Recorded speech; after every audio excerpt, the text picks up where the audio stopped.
So you're here to win some money. It's Thursday night and there's over $1 million up for grabs. Well, these are the 7 players you need to start on Thursday night. And let's begin with the rookie at $5,200, Treylon Burks from Tennessee, who returned last week and looked pretty good. Mr. Treylon Burks played 35 snaps and ended up equaling 56% of the snaps, earning 6 targets. A season high, should I say, 6 targets. Now let's take a look at his snap share. He was a rookie, so naturally you're going to see him start to see more snaps as the season goes on. That's what was happening the first couple of weeks of the season. He plays a season high 67% of the snaps. This is the week before he gets hurt. He runs a route on 96% of Ryan Tannehill's dropbacks, meaning he's out there for basically every single passing play. Now in his return, he was out there for 73% of the passing plays running a route, which means you might even see more usage as soon as Thursday night for the rookie. And don't forget just how dominant he was in college, a top 10% dominant rating of all time, meaning he earned over 30% of his team's total production in college. Now I've actually already taken Treylon Burks as an official bet over 34.5 receiving yards on Prize Picks. If you're interested, you could take it as well. Now the next player I want to talk about, he's expensive. Aaron Jones, $11,200. Mr. Aaron Jones is coming off of his best game of the season in terms of usage. Not fantasy points, but usage. A season high 26 touches, goes over 150 yards pretty easily, and he ends up finding the end zone against Dallas. He's now had 3 strong performances out of his last 4 games, and it's pretty clear at this point. The Packers go as Aaron Jones goes, 70% of the snaps last time out. And that's worth mentioning because he's continuing to separate himself from A.J. Dillon. Instead of them basically being like 1A, 1B for certain situations, no, it's been pretty clear that Dillon is now the backup in Green Bay this last month of the season. But more on Dillon later and why being the backup is maybe not a bad thing. This week, it's going to be a tougher spot for Aaron Jones against the number 3 run stop of the Titans. They have a great defensive line, but lucky for Jones, he's a 3-point favorite, and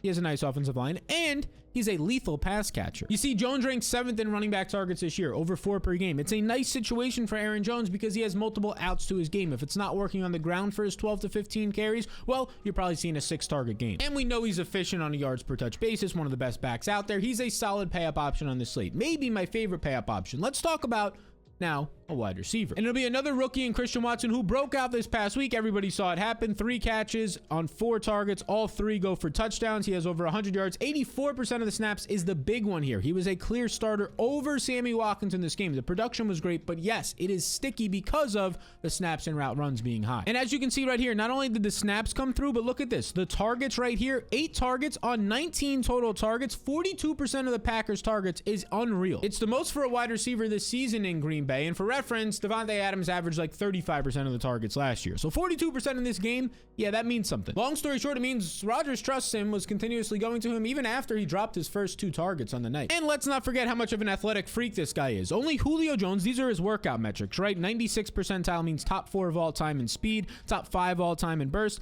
top 3 all time, 97th percentile in catch radius. When you factor in his size, very unique, 200 and nearly 20 pounds, 6'4", only Calvin Johnson and Julio Jones, yeah, real good receivers, have been more athletic coming out. So I definitely want some Watson, but I want to avoid Nick Westbrook because look, he's $6,200. He's too expensive. He's coming off of an unreal game, over 30 fantasy points, 119 yards and 2 touchdowns, although half of this production came on 1 broken play for like a 60-yard score. And now he has to face the Packers' top 10 secondary, which if you just watched them last week against Dallas, yeah, CeeDee Lamb did his thing, but Jair Alexander looked really good, especially later on in crunch time in that game, and hate to break it to you, Nick Westbrook is not CeeDee Lamb. Even after having a big game last week, he only has 2.6 targets per game this year. He only had 7 receptions coming into this game. We've seen it in the past, including last year, where he saw extended usage with A.J. Brown out. He's not the greatest receiver. He has some flashes. He has some unique size and some attributes in the red zone, but for the most part, last week was a fluke. And not to mention, we're expecting Treylon Burks to see more usage, which probably bumps Nick Westbrook off the field in 2 wide receiver sets. It'll be Burks and Robert Woods out there. Now, a wide receiver I do think is interesting is Allen Lazard at $8,600. I definitely think he's in play as a captain option because last week he did not play well, right? He has 3 catches on 4 targets for 45 yards. Basically, all of this yardage came on the final passing play of the game where Green Bay set up the winning field goal in overtime. He had like a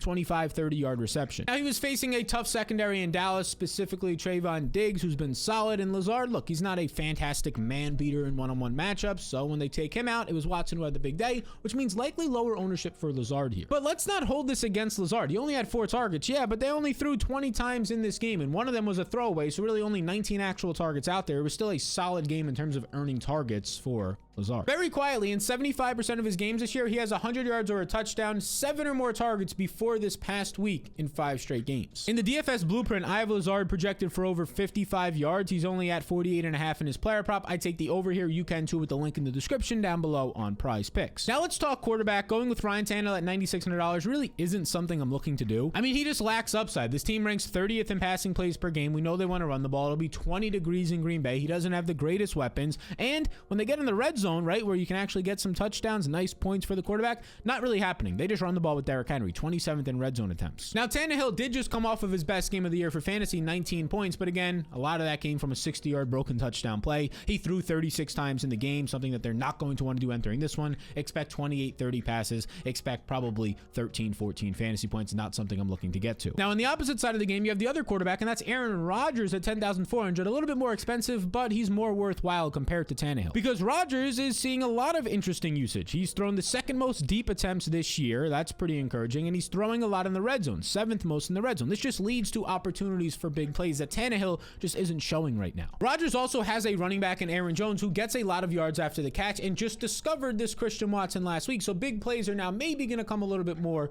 for Rodgers in Green Bay, where Tannehill just doesn't have a running back who's going to get him yards after the catch. Truthfully, I'm not really enticed to play either quarterback. I think you can get away with playing neither of them. Maybe you play both running backs, which would include this next guy. And that is Derrick Henry, who at $11,600 is an unreal play on this slate. He is just fantastic. According to the DFS blueprint, link down below, my 5-step system to help you actually win more, reduce your research time, and stop hitting the deposit button on DraftKings and these DFS sites. Yes. Yeah, according to the DFS blueprint, I have Derrick Henry projected for 3.5 more points than anybody else on the slate. And factoring in the entire slate, he's the second best value, even though he's nearly $12,000. That's how good of a play he is. And of course, it helps that he faces the Packers, who rank bottom 3rd in the league in tackling and 24th in run defense. I'm expecting 25 carries or so for Derrick Henry here, all the red zone usage as well. Now, if we're going to play these guys up top, Aaron Jones, Derrick Henry, maybe you want a quarterback, you need to find some value, so let's talk about it. Hey, if you're enjoying this content, you find it helpful, be sure to subscribe for more. $1,200 Samori Toure is a 7th round pick from the Packers, a wide receiver this past year, and he's at least in play. Now, there are some stipulations here we'll get to in a second, but he's the wide receiver 4 in this team. He played 12 snaps last week. He only saw 1 target, but again, they only threw 19 catchable balls. Before that, in his 2 previous games, he started to play more. He earned 4 targets per game. He had 30 yards in each of those games, including a touchdown. He sees some downfield usage. So if you're $1,200 and you're going to see 4 targets, well, that's pretty nice. And if you want more context on who he is, well, in his junior year at Montana, he put up nearly 1,500 yards, was top 10 in college football.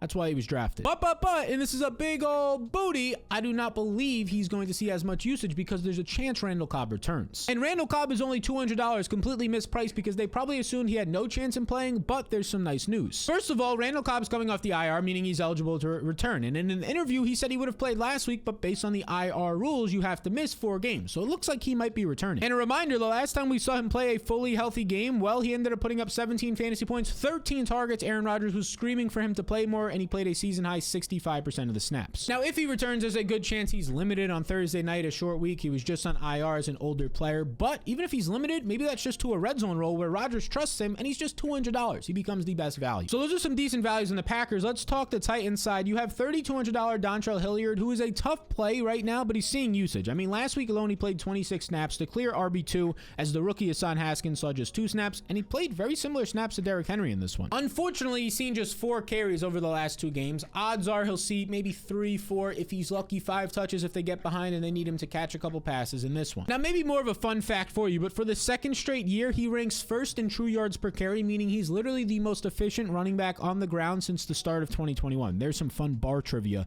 you can ask somebody next to you. Who was the most efficient running back since the beginning of 2021? Dontrell Hilliard as of right now. So he's not the greatest value. I mean, I'd just rather get to the kickers or defenses at that price tag. Let's talk some more potential cheap options. Not the cheapest play in the day, but $5,800 Robert Tonyan. Do we want him? Do we not? Well, his only good game this season, he had 19 points. This was a game where they were trailing. He had 12 targets, 10 catches. They were down a lot of bodies in this game. But the other thing is they play the Jets. It was more of a scheme fit. It was easy to get these passes over the middle of the field to Tonyan. I mean, other than that, he's not great. He ran 14 routes, saw 1 target last week. They're having 3 different tight ends run some routes out there for them. them. He's clearly behind the wide receivers here. He doesn't have the greatest yards after the catch ability. He's a touchdown or bust. I'm not that interested. And the other Packers tight ends are Mercedes Lewis, a blocker who usually runs some routes in the play action game. Expect one target. Maybe it goes for a touchdown. It happens like once a year. Probably not the greatest. And then you have guys like Josiah DeGuire, who's a converted fullback, more of a blocker, not that interesting. So the tight end position pretty weak on the Packers side. Let's wrap it up with their pass catchers. And that would be Sammy Watkins, who last week lost his role to Christian Watson. I mean, this was a guy playing 75, 80% of the snaps for the Packers, and he plays just 30% last week. He plays just 21 snaps compared to 54 for Watson, and if anything, Watson earned more of a role. You see, on the season, Watkins is playing 63% of the snaps, but we have to dive into this number more, because that number includes the 33% he played last week in games where he was injured, playing just 51% of the snaps. Since returning from injury and seeing more of a role, 76% and 83% of the snaps. He was a full-time player, but doing nothing, so the Packers said, you're not playing as much anymore, just 33% of the snaps. Even though his price isn't reflective of that, I don't think you can play him here, especially if Cobb returns. Now, an interesting play is A.J. Dillon on the Packers. You see, Dillon should be a lot cheaper. He's basically been a backup running back. $6,600 is unreal, and he's going to pick up absolutely no ownership here. This past week, though, he did see 13 carries, the most he's seen in a while. Rodgers has basically stated, yeah, we want to continue to run the ball. We have to run the ball. It is a tougher matchup here, but you're hoping for maybe a red zone score,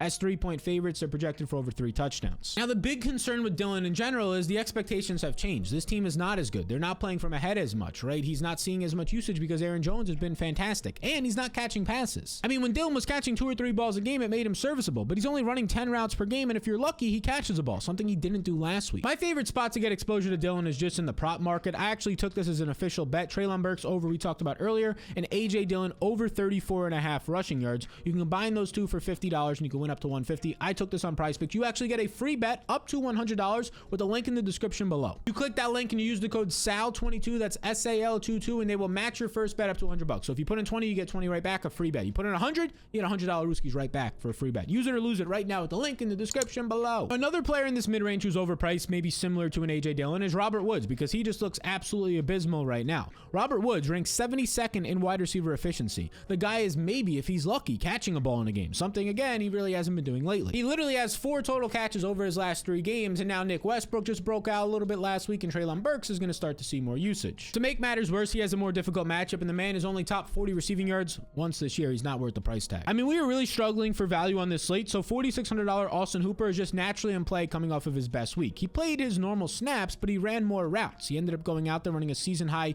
25 routes, and he had 7 targets, season high, 9 fantasy points, season high, 5 catches. All of this is a season high. Maybe it's a little bit fluky, or maybe they're just using him a little more. Just based on how gross this slate is in terms of value in the mid-range outside of the kickers and defenses, normally okay plays on these types of slates, it makes Hooper a somewhat of a priority play. The other tight ends on Tennessee just aren't that interesting. Jeff Swaim, I mean, he ran 9 routes, saw 1 target last week, and then you have out there Chig. Chig just saw a couple of routes run a target. These guys aren't appealing. I'd rather play Samori Toure or Cobb. That's where you're going to find your value this week. If Cobb plays and starts, he's appealing. Otherwise, Toure at $1,200 is appealing. Outside of that, you're not looking at anything below $3,000 worth of down. And I do always get questions about the kickers and defenses. The Packers defense at $3,800, I would say, is my favorite here, although I do expect a low-scoring game with a lot of running, so it's more difficult to find turnovers. And in that instance, I'd go with Mason Crosby, the home field advantage at Cold Lambeau, $4,000 if you're choosing between the kickers. But that's mainly where your value is going to come from. The Packers, Austin Hooper, Packers defense, Austin Hooper, and the kickers outside of those cheap guys we just mentioned. And now it also helps to know exactly who is going to be owned, how much they'll be owned, and who are the optimal plays. And that is exactly what the DFS Blueprint does, my 5-step system to help you actually win more. It comes with tools every single day of the week for showdowns and main slates. You can check it out with the thousands of people using it right now to increase their odds of winning,